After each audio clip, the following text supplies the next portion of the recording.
खबरों में बने रहने के लिए बेल आइकॉन दबाइए और एबीपी न्यूज को सब्सक्राइब कीजिए।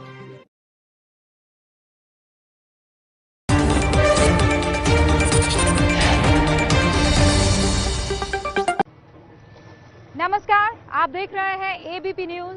मैं हूं रूबिका लियाकत। मास्टर स्ट्रोक में आप सभी का बहुत बहुत स्वागत है। आज हम एमपी के मंदसौर में मौजूद हैं। शिवना नदी के किनारे हैं। पीछे मेरे पशुपतिनाथ का मंदिर आप देख रहे हैं। दो ही इस तरीके के मंदिर हैं, एक नेपाल में और एक यहाँ मंदसौर में। वहाँ 4 मुखी मूर्ति है तो यहाँ अष्टमुखी है। लेकिन बात यहाँ मंदसौर की नहीं, ममता के राज्य पश्चिम बंगाल की होनी है। इन चुनावों में पश्चिम बंगाल हर बार सुर्खियों में गलत वजह से ही रहा है और इस बार भी वजह वही है, हिंसा। पश्चिम बंगाल को बीजेपी ने एक चैलेंज की तरह ले लिया है और इसी चैलेंज को पूरा करने के लिए आज अमित शाह ने रोड शो किया। रोड शो खत्म होता उससे पहले ही टीएमसी और बीजेपी का कार्यकर्ता आपस में भिड़ गए। खून खराबे तक माहौल पहुंच गया, आगजनी हुई। पहुंचना तो अमित शाह को विवेकानंद के घर पर था, लेकिन रोड शो को बीच में रोकना पड़ गया।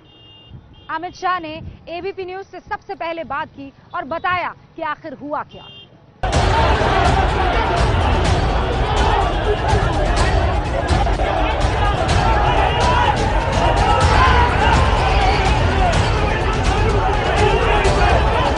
कोलकाता में अमित शाह के रोड शो में जबरदस्त हंगामा।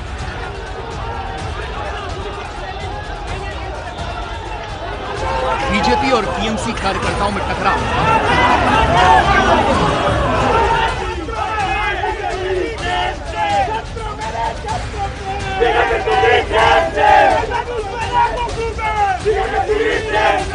रोड शो के दौरान शुरू हुआ पथराव।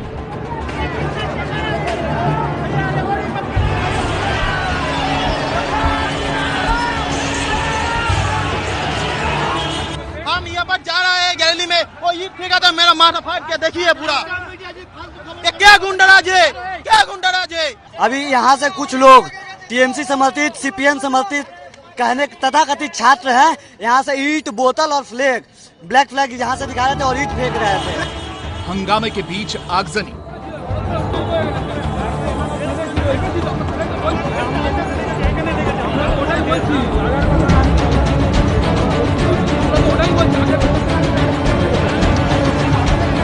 हम इस समय खड़े हैं कोलकाता यूनिवर्सिटी के विद्यासागर कॉलेज के गेट पे और ये देखिए आप यहाँ पे बाइकें जलाई गई हैं, चूंकि थोड़ी देर पहले इधर से अमित शाह का रोड शो चल रहा था और अमित शाह यहाँ से अपने कार्यकर्ताओं के साथ रोड शो करते हुए जा रहे थे। और इसी दौरान ऐसा कहा जा रहा है कि कुछ टीएमसी छात्र संघ के, कुछ छात्र संगठन के लोगों ने उस रोड शो के दौरान पत्थरबाजी की और उसके बाद रिएक्शन में तमाम जो भाजपा के कार्यकर्ता हैं उन लोगों ने यहाँ पे मारपीट हुई है। दोनों तरफ से भारतीय जनता पार्टी और टीएमसी के लोग आमने सामने हो गए। टीएमसी जो छात्र यूनियन के लोग हैं वो आमने सामने हो गए और उसके बाद लगातार झड़प शुरू हो गई, पत्थरबाजी शुरू हो गई और आगजनी हो गई। कुछ लोगों ने यहाँ पे जो बाइकें खड़ी थी उसमें आग लगा दी। आप लोग स्टूडेंट यूनियन से भी हैं?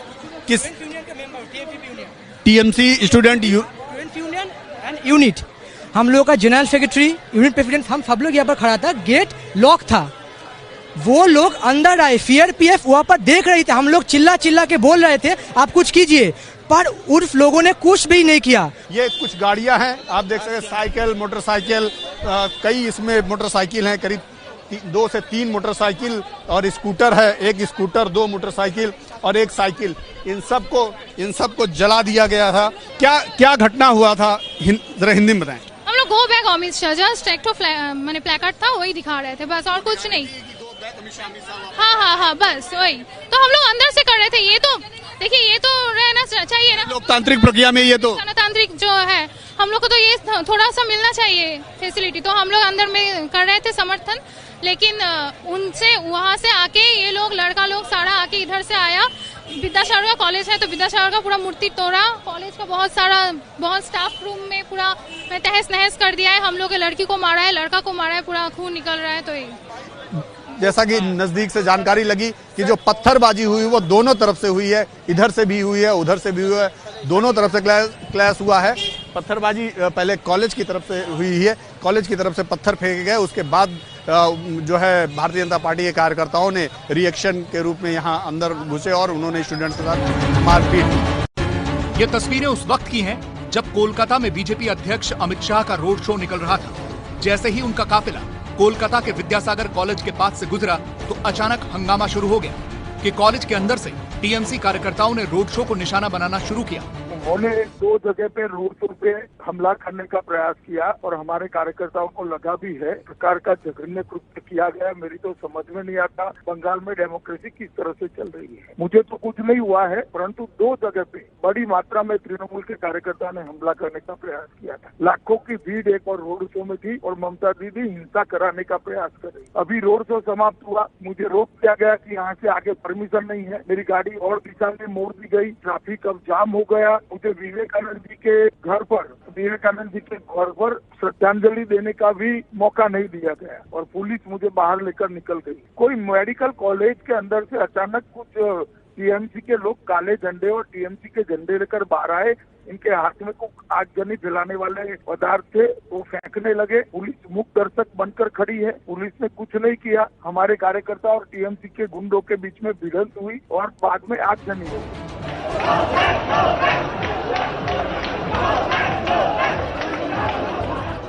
इस हंगामे के बीच आगजनी और अफरा तफरी मच गई।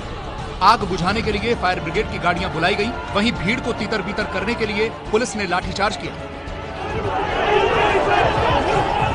अमित शाह का रोड शो विवेकानंद हाउस पर खत्म होना था, लेकिन इस हंगामे के बाद रोड शो पहले ही खत्म कर दिया गया।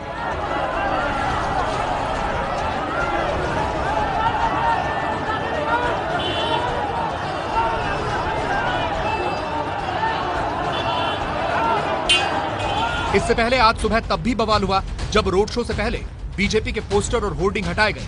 प्रशासन के मुताबिक ये पोस्टर इसलिए हटाए गए क्योंकि वो चुनाव आचार संहिता का उल्लंघन कर रहे थे, लेकिन बीजेपी ने इसके लिए भी टीएमसी को जिम्मेदार ठहराया है।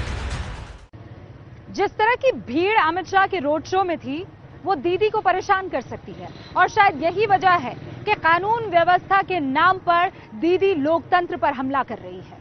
बताइए ऐसा दूसरे राज्यों में क्यों देखने को नहीं मिलता है जहां पर विपक्षियों की रैली को या उनके रोड शो को रोक दिया जाए, वो भी कानून व्यवस्था के नाम पर। ये बताता है कि दीदी को कहीं ना कहीं बीजेपी का डर सता रहा है और इसीलिए वो मुद्दों पर नहीं लड़ रही है चुनाव। वो लोकतंत्र को एक बार फिर से जख्मी करने की कोशिश करती यहां पर नजर आई है और इसीलिए मास्टर स्ट्रोक दीदी से एक सवाल, मुद्दे पर गई हार, इसीलिए रैलियों पर प्रहार। मास्टर स्ट्रोक की अगली खबर मैं एक सवाल से शुरू करना चाहती हूं। मणिशंकर अय्यर कौन है? आप कहेंगे कांग्रेस के नेता हैं, तो क्या वो कांग्रेस का भला कर रहे हैं? आपका जवाब होगा ऐसा लगता तो नहीं है और ये 100% सच है। 7 दिसंबर 2017 को मणिशंकर अय्यर ने मोदी को नीच किस्म का आदमी कहा था और इसका खामियाजा कांग्रेस को गुजरात के रिजल्ट से भुगतना पड़ा था। उनको पार्टी से निलंबित किया गया। 9 महीने बाद उनकी एंट्री हुई, लेकिन चुनाव के आखिरी दौर से ठीक पहले दोबारा मणिशंकर अय्यर अवतरित होते हैं और अपने बयान को सही ठहराते हैं। और आप समझ सकते हैं ऐसे में जब एक एक सीट की लड़ाई बहुत ज्यादा महत्वपूर्ण है, मणिशंकर अय्यर का यह बयान कांग्रेस की क्या स्थिति कर सकता है, अनुमान लगाया जा सकता है। ऐसे में सवाल यह उठता है कि क्या कांग्रेस के नेताओं पर किसी का कंट्रोल नहीं है? क्या कांग्रेस पार्टी में अनुशासनहीनता है, अनुशासन की कमी है? मास्टर स्ट्रोक की ये अगली रिपोर्ट देखिए। मुझको लगता है कि ये आदमी बहुत नीच किस्म का आदमी है। यही है वो बयान और यही है वो मणिशंकर अय्यर जो अकेले दम पर कांग्रेस की सीट कम कराने की कुवत रखते हैं। अब जरा 2014 का चाय वाला बयान भी याद कर लीजिए। वायदा करता हूं कि इस 21वीं सदी में नरेंद्र मोदी कभी भी देश के प्रधानमंत्री नहीं बनेंगे। लेकिन यहां आकर चाय का वितरण करना चाहते हैं तो हम उनके लिए कुछ जगह बना रखते हैं। जनवरी 2014 में मोदी को चाय वाला कहा तो कांग्रेस 44 सीटों पर सिमट गई। दिसंबर 2017 में नीच कहा तो राहुल की तमाम कोशिशों के बाद भी गुजरात हाथ से गया। लगता है कि ये आदमी बहुत नीच किस्म का आदमी है, इसमें कोई सभ्यता नहीं है। और अब 2019 का चुनाव खत्म होते होते मणिशंकर फिर से मैदान में आ गए। इस बार जुबान नहीं खोली, लेकिन कलम से ही वो कह दिया जो कांग्रेस के गले की हड्डी बन गया। अखबार राइजिंग कश्मीर में मणिशंकर अय्यर ने लिखा, याद है कि 7 दिसंबर 2017 को मैंने उनके बारे में क्या कहा था?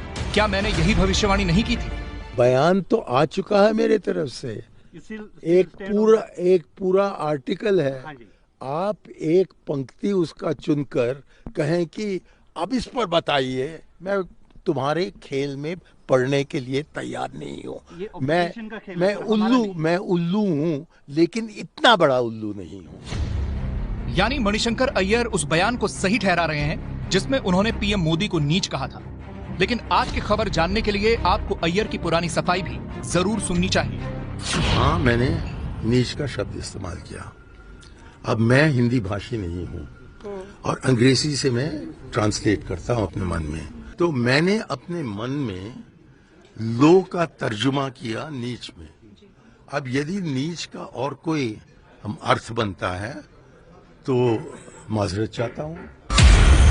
मणिशंकर को 2017 में यह सफाई इसलिए देनी पड़ी क्योंकि कांग्रेस ने न सिर्फ उनके बयान से किनारा कर लिया था, बल्कि पार्टी ने उन्हें सस्पेंड भी कर दिया था। मणिशंकर पर कार्रवाई करना कांग्रेस की मजबूरी थी क्योंकि पीएम अटैकिंग मोड में थे। श्रीमान मणिशंकर अय्यर एमणे કહ્યું, આ મોદી તો નીચ જાતિનો છે, આ મોદી તો નીચ છે। 2017 में मणिशंकर की जुबान के कारण गुजरात की जीती हुई बाजी कांग्रेस के हाथ से निकल गई। अब 2019 में फिर से पार्टी की मुश्किल बढ़ी है।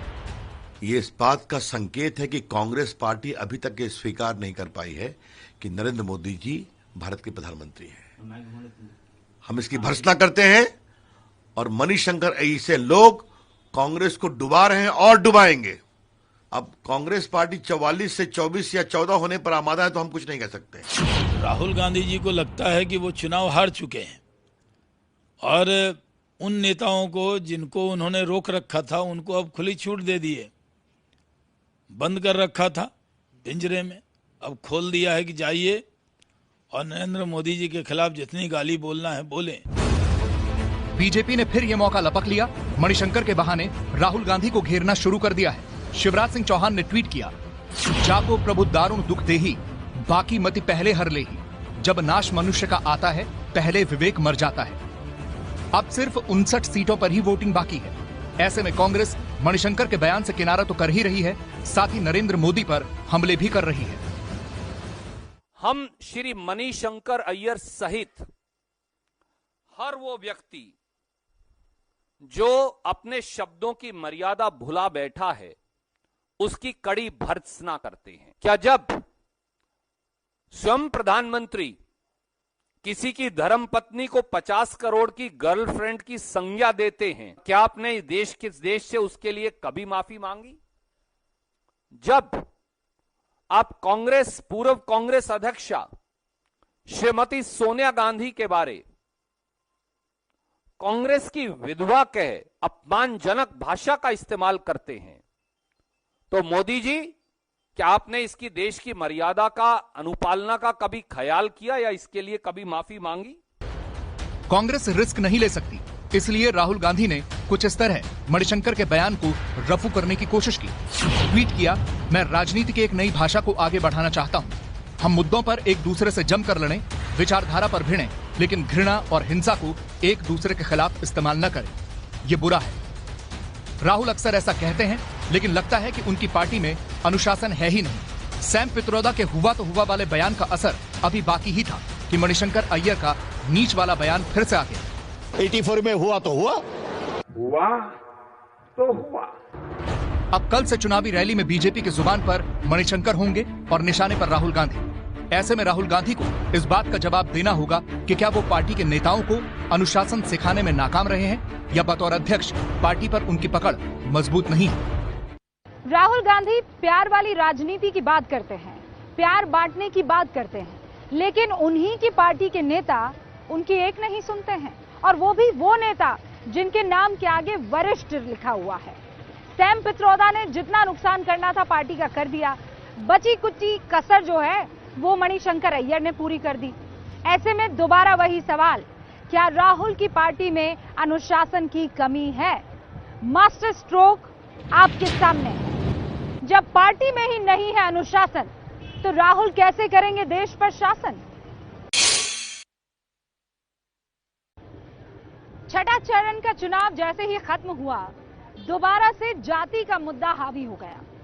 मायावती ने प्रधानमंत्री नरेंद्र मोदी की जाति को लेकर जो बयान दिया, उस पर प्रधानमंत्री ने जवाब दिया कि जितने साल बुआ और बबुआ मुख्यमंत्री रहे, उतने साल मैं अकेले मुख्यमंत्री रहा, लेकिन चुनावों में कभी भी जाति का इस्तेमाल नहीं किया। अब मोदी के ही गुजरात से जाति की एक अजीबो गरीब तस्वीर और खबर देखने को मिली है।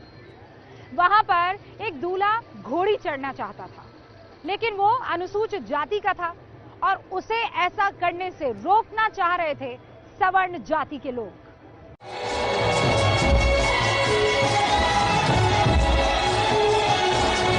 बारात तैयार है, दूल्हा घोड़ी पर सवार है, डीजे का म्यूजिक ऑन है, लेकिन फिर किस बात का इंतजार? यह है गुजरात के अरवल्ली जिले का खंबीसर गांव। अनुसूचित जाति के जयेश राठौड़ अपनी शादी के लिए घोड़ी पर बैठकर जाना चाहते थे, लेकिन इलाके के सवर्णों को यह मंजूर नहीं था, तो बारात को बीच रास्ते में रोक दिया गया। अनुसूचित जाति के दूल्हे को घोड़ी पर बैठकर जाने से रोकने के लिए अगड़ी जाति की महिलाएं सड़क पर बैठकर भजन कीर्तन करने लगी। एक तरफ से रास्ता रुकने पर बारात में दूसरा रास्ता चुना, तो वहां भी महिलाओं ने बीच सड़क में ही एक कुर्सी पर भगवान की तस्वीर रखी और कीर्तन शुरू कर दिया। हालत ये हो गई कि बाराती से ज्यादा खाकी वर्दी वाले दिखने लगे। पुलिस की मौजूदगी का भी कोई असर दिखा नहीं।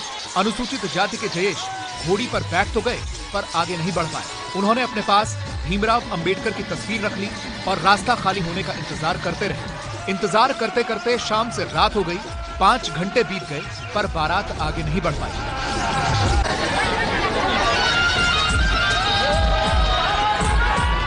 आखिरकार सब्र का बांध टूटा, दोनों पक्षों में टकराव शुरू हो गया,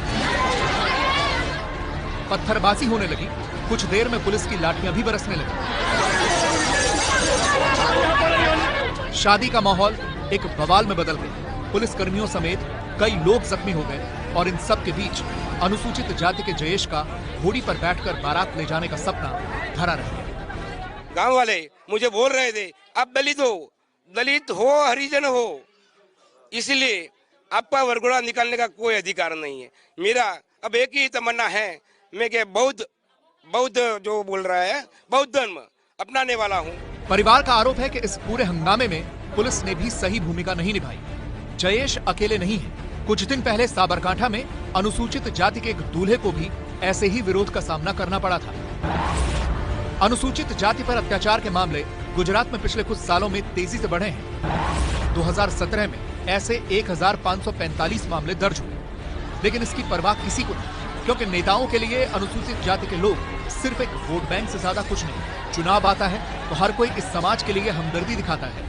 गुजरात पीएम मोदी का गृह राज्य है, लेकिन इन दिनों अपनी चुनावी रैलियों में वो गुजरात छोड़कर कांग्रेस शासित राज्यों में अनुसूचित जाति पर होने वाले अत्याचार का सवाल उठा रहे हैं।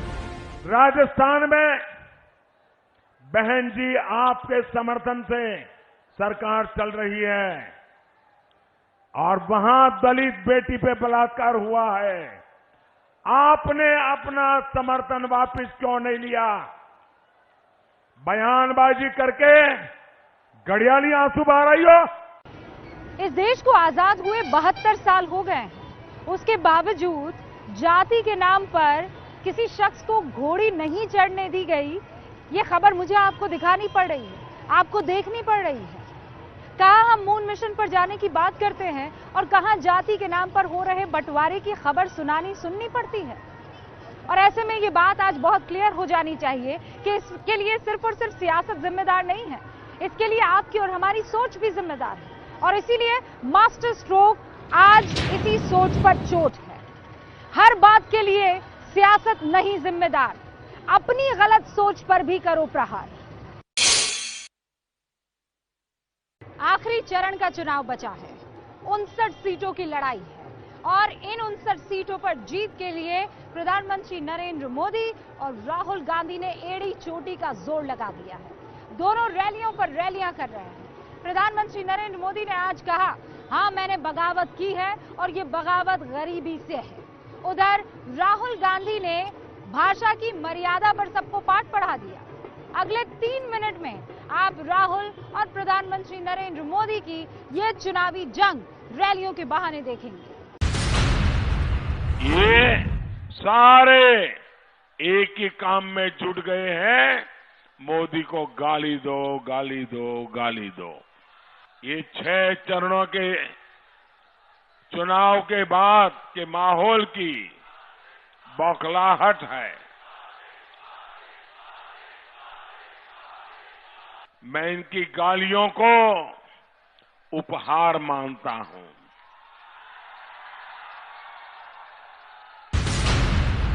नरेंद्र मोदी जी नफरत से बात करते हैं,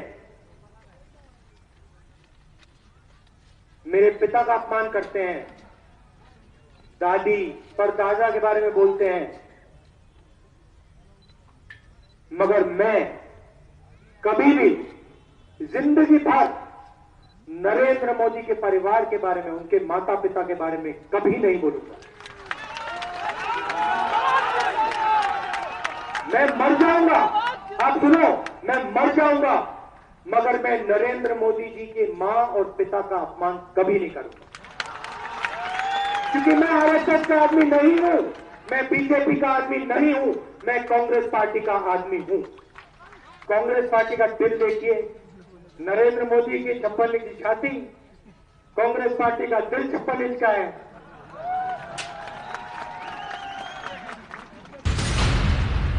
पाकिस्तान और उसके आतंकियों की सारी हेकड़ी आज हवा हो गई है।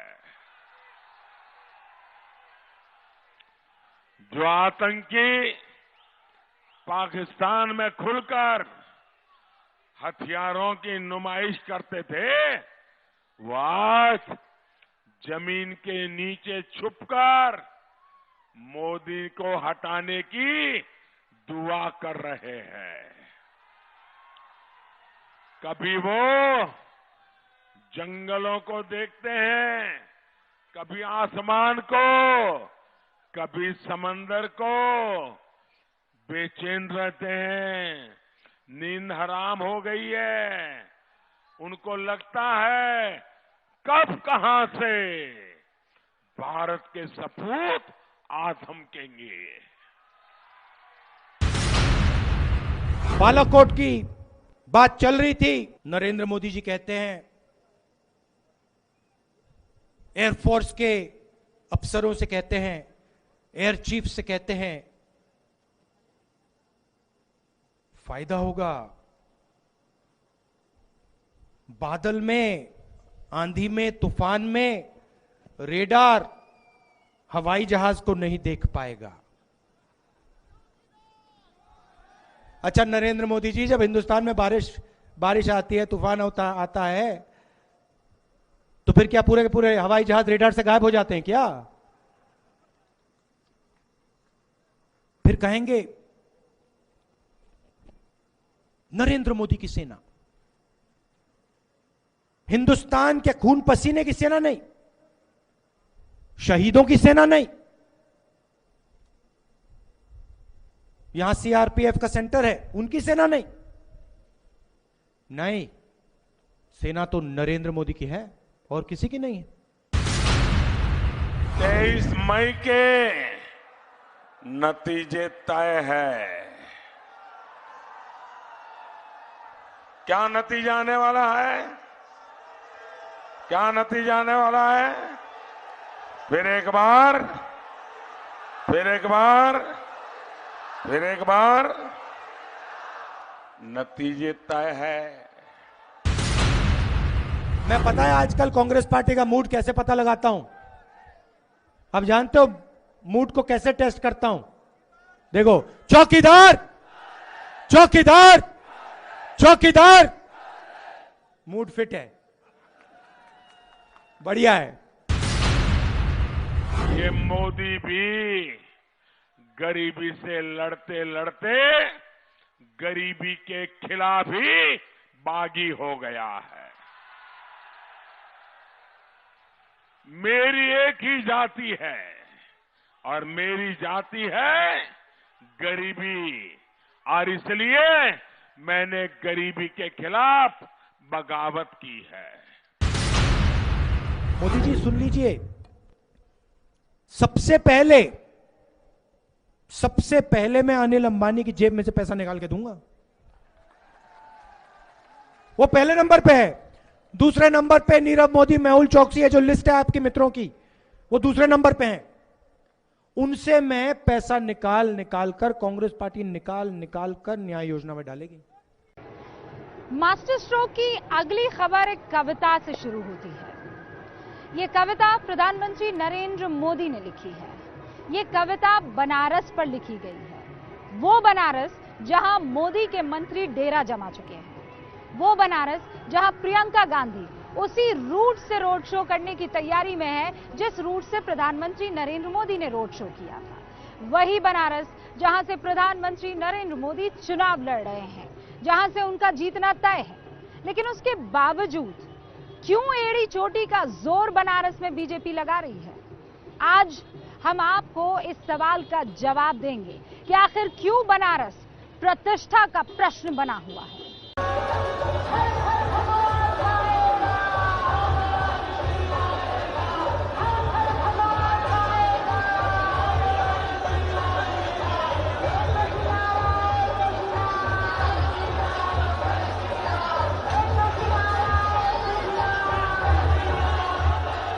काशी मेरे लिए मेरे रोम रोम में बसी आध्यात्म, धर्म और संस्कृति की एक अविरत प्रेरणा है।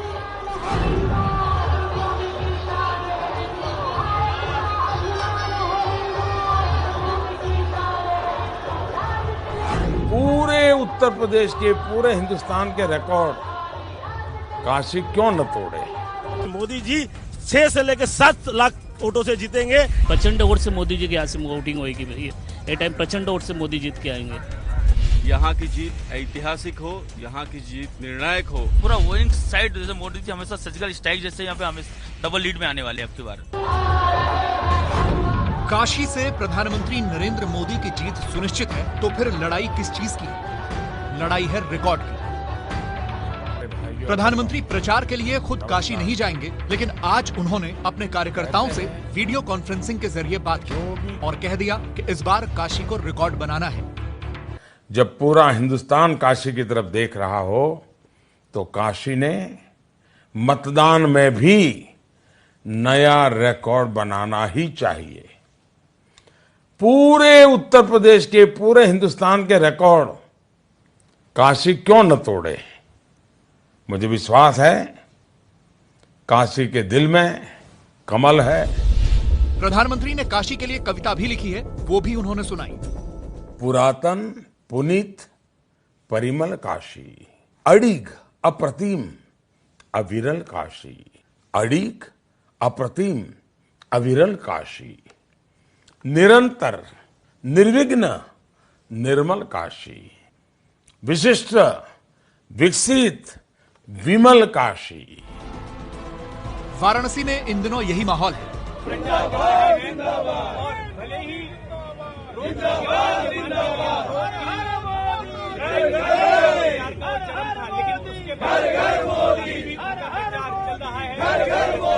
काशी में मोदी मोदी के नारे लगा रहे ये कार्यकर्ता मुंबई से आए हैं। इरादा सिर्फ एक, इस बार जीत का रिकॉर्ड बनना चाहिए। मराठी लोगों से हमने बहुत संपर्क किया है और सब जानते हैं ऐसा ये यज्ञ चल रहा है बहुत बड़ा। यज्ञ में सब अपना अपना कुछ ना कुछ देना चाहते हैं आहुति, इसके लिए हम लोग आए हैं। हमें कोई किसी ने बुलाया नहीं है और जो इन्होंने ऐसे जैसे कहा ज्यादा से ज्यादा वोटों से मोदी जी को जिताना है। मोदी जी तो जीतने वाले सबको मालूम ही है। मोदी जी गए बार 4 लाख वोटों से जीते थे। हम सब भारत के कार्यकर्ताओं की ये इच्छा है कि मोदी जी 6 से लेकर 7 लाख वोटों से जीतेंगे। पूरे भारत से बीजेपी के कार्यकर्ता आए हुए हैं। ये ग्रुप महाराष्ट्र से आया है। इनका भी लक्ष्य यही है कि जीत बड़ी नहीं बहुत बड़ी होनी चाहिए। यहाँ की जीत ऐतिहासिक हो, यहाँ की जीत निर्णायक हो और रिकॉर्ड मदद से मोदी जी जीते, इसके लिए हम सभी महाराष्ट्र से आकर यहाँ पर घर घर प्रचार कर रहे हैं। देखिए, अब विपक्ष तो यहाँ पे दिख ही नहीं रहा है, कोई विरोधक है ही नहीं। आप खुद आप देखेंगे सब एरिया में देखेंगे कोई सब गायब है। तो पूरा वोइंग साइड, जैसे मोदी जी हमेशा सर्जिकल स्ट्राइक जैसे यहाँ पे हमें डबल लीड में आने वाले अब की बार 7 लाख 8 लाख हम लोग पाने। आप 29 तारीखों का रैली देखे होंगे। इन्हीं गलियों में वाराणसी की मेयर मृदुला जायसवाल भी प्रचार कर रही हैं। वो 10 से 12 लाख की जीत का मार्जिन लेकर चल रही हैं। लक्ष्य ये है कि मोदी जी का जो मनोबल है, जो उत्साह है, हम लोग को बरकरार रखना है और हम लोगों को पहुंचने से पहले ही मोदी जी का नाम हर एक घर में गूंज रहा है। उसकी वजह से हम लोग का उत्साह भी बढ़ रहा है और जो एक लक्ष्य है 10 लाख वोटों से जिताने का, वो लक्ष्य हम पूरी करने की पूरी कोशिश करेंगे। यही प्रचार करते हुए हमें बंगाल से आए बीजेपी के कार्यकर्ता भी मिले। वो वाराणसी में रहने वाले बंगाली समुदाय के वोट सुनिश्चित कर रहे हैं। इस केंद्र पे पूरे विश्व की निगाह है और हम लोग बंगाल से विशेष करके हमारे दिल की तड़पन के चलते आए हैं, क्योंकि पश्चिम बंगाल में ममता बनर्जी ने लोकतंत्र का गला घोट दिया है। पश्चिम बंगाल में लोकतंत्र बिल्कुल समाप्त हो चुका है। बनारस की इन तंग गलियों में मोदी जी के लिए वोट मांगते हमें संतोष गुप्ता भी मिले, जो लंदन से आए हैं। यहाँ पे आने का मकसद यही है कि जब हम भारत को बाहर से देखते हैं और जो विकास यात्रा मोदी जी ने शुरू की है भारत देश के लिए, वो सतत निरंतर चलती रहे और हमारा देश आगे बढ़े और एक पावरफुल इकोनॉमी की तरह उभर के आए। डोर टू डोर कैंपेन चल रही है। कार्यकर्ता घर घर जाकर लोगों को पर्चियां पकड़ा रहे हैं और ये सुनिश्चित कर रहे हैं कि वोट मोदी को ही जाए। आइए बाहर आइए। ये 14 है ना? हाँ, 14 में ये पवन है, विवेक सर विवेक करके हैं, वोट देने आ रहा है चौधरी, वोट देने दिल्ली से आ रहा है। लेकिन जिम्मेदारी सिर्फ कार्यकर्ताओं की ही नहीं है, बल्कि बड़े बड़े नेताओं की भी है। खुद कल योगी आदित्यनाथ ने काशी विश्वनाथ मंदिर में दर्शन किए। उधर यूपी के डिप्टी सीएम केशव प्रसाद मौर्य भी डेरा जमाए हुए हैं। लेकिन मोदी जी केवल वाराणसी से नहीं, बल्कि मैं कहूं कि देश की 543 लोकसभा सीटों से भी प्रत्याशी हैं।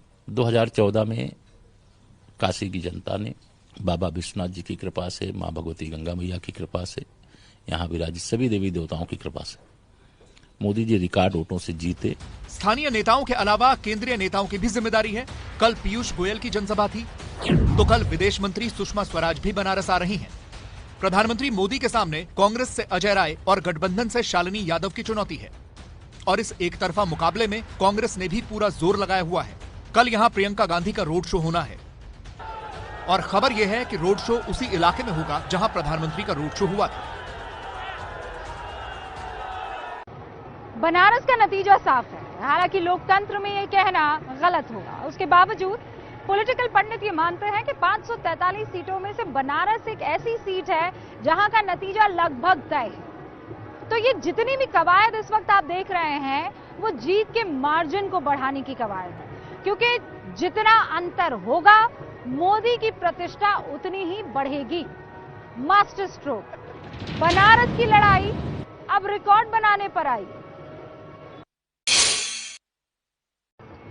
पिछले कुछ दिनों से जब आप टीवी देख रहे होंगे या अखबार पढ़ रहे होंगे तो आपको बड़ी नेगेटिव फीलिंग आई होगी, क्योंकि नेता जिस तरीके के बयान एक दूसरे पर दे रहे हैं, आरोप प्रत्यारोप का जो दौर चल पड़ा है, वो किसी को भी उदास कर सकता है। ऐसे में हमारी जिम्मेदारी बनती है कि कुछ ऐसी खबरें भी आपको दिखाए जो आपको अच्छा फील करवाए, और इसीलिए हम सीआरपीएफ के हवलदार इकबाल सिंह की एक खबर आपके लिए लेकर आए हैं। ये वो सैनिक है जो 14 फरवरी को पुलवामा हमले में एक गाड़ी को ड्राइव कर रहे थे। लेकिन आज जो खबर और जो तस्वीर, जो वीडियो हमारे पास आया है हवलदार इकबाल सिंह का, उसे देखकर आप अच्छा महसूस भी करेंगे और आप गौरवान्वित भी होंगे।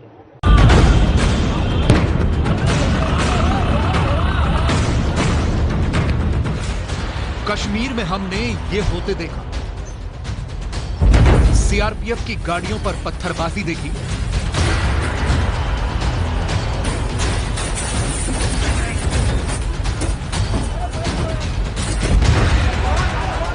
सीआरपीएफ के जवानों पर हमला देखा,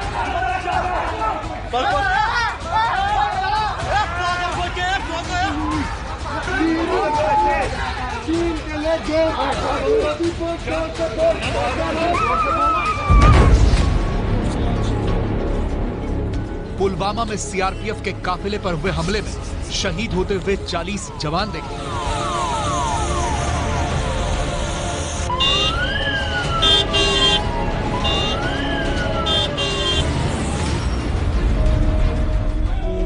अब कश्मीर में ही सीआरपीएफ की दरियादिली देखिए।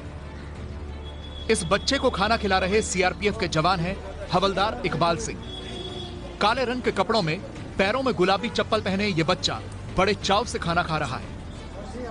इकबाल सिंह बच्चे को अपने हाथों से खाना खिला रहे हैं, उसका मुंह पोंछ रहे हैं और उसे पानी भी पिला रहे हैं। इकबाल सिंह की दरियादिली का ये 30 सेकंड का वीडियो वायरल हो गया है। मामला कल का है, जब इकबाल सिंह श्रीनगर के डाउनटाउन एरिया में तैनात थे। सभी जवानों के लिए खाना आया। जैसे ही इकबाल सिंह खाना खा रहे थे, तभी एक बच्चा आया और फिर आगे क्या हुआ, खुद इकबाल सिंह से सुनिए। ड्यूटी के दौरान दोपहर को हमारा खाना आया, देखा एक बच्चे ने मेरे को इशारा किया वो खाना खाना। मैंने उसको डब्बे में खाना दिया और देखा कि वो बच्चा खा नहीं पा रहा। वो देखा बच्चे के हाथ ऐसे जैसे पैरालाइज की तरह थे, तो मैंने उसको खाना खिलाया और खाना खिलाते समय किसी ने वीडियो वायरल कर ली। सीआरपीएफ के डीजी ने हवलदार इकबाल सिंह को प्रशस्ति पत्र भी दिया है। इकबाल सिंह 14 फरवरी को पुलवामा में हमले का शिकार हुए सीआरपीएफ के काफिले में भी शामिल थे। वो उस दिन भी सीआरपीएफ की गाड़ी चला रहे थे, लेकिन इसके बावजूद इकबाल सिंह के अंदर अभी भी लोगों की मदद करने का जज्बा है। और सीआरपी की हमारी आवाम के आगे यही संदेश है कि सीआरपी हमेशा उनकी हेल्प के लिए तैयार है। सीआरपीएफ ने खुद यह वीडियो ट्वीट किया है और साथ ही गोपाल दास नीरज का एक शेर भी लिखा है। अब तो मजहब कोई ऐसा भी चलाया जाए जिसमें इंसान को इंसान बनाया जाए। लेकिन कश्मीर के पत्थरबाजों की इंसानियत कहां चली जाती है पता नहीं। बांदीपोरा में 3 साल की बच्ची से हुई रेप की घटना के खिलाफ आज श्रीनगर में पत्थरबाजों ने जमकर पत्थरबाजी की। जम्मू कश्मीर में सुरक्षा बलों के प्रति नफरत घोलने वालों के लिए इकबाल सिंह एक मिसाल है। ये वीडियो जो आपने हवलदार इकबाल सिंह का देखा, ये किसी प्लानिंग के तहत नहीं शूट किया गया है। इकबाल सिंह इंसान के नाते अपना फर्ज निभा रहे थे, कोई वहां से गुजरा, उसने कैमरे में ये सब कुछ कैप्चर कर लिया। ये तस्वीर उन लोगों के मुंह पर कड़ा तमाचा है जो बार बार ये प्रोपेगेंडा करते हैं कि वहां कश्मीर में जुल्म कर रही है हमारी सेना। Master stroke. इकबाल जैसे जवान के नाम पर ही इंसानियत का इकबाल बुलंद है। मास्टर स्ट्रोक में इन सभी खबरों के साथ अभी एक छोटे से ब्रेक के लिए हम रुक रहे हैं। शिवना नदी के किनारे मौजूद है, लौटेंगे जल्दी से। आप देखते रहिए एबीपी न्यूज।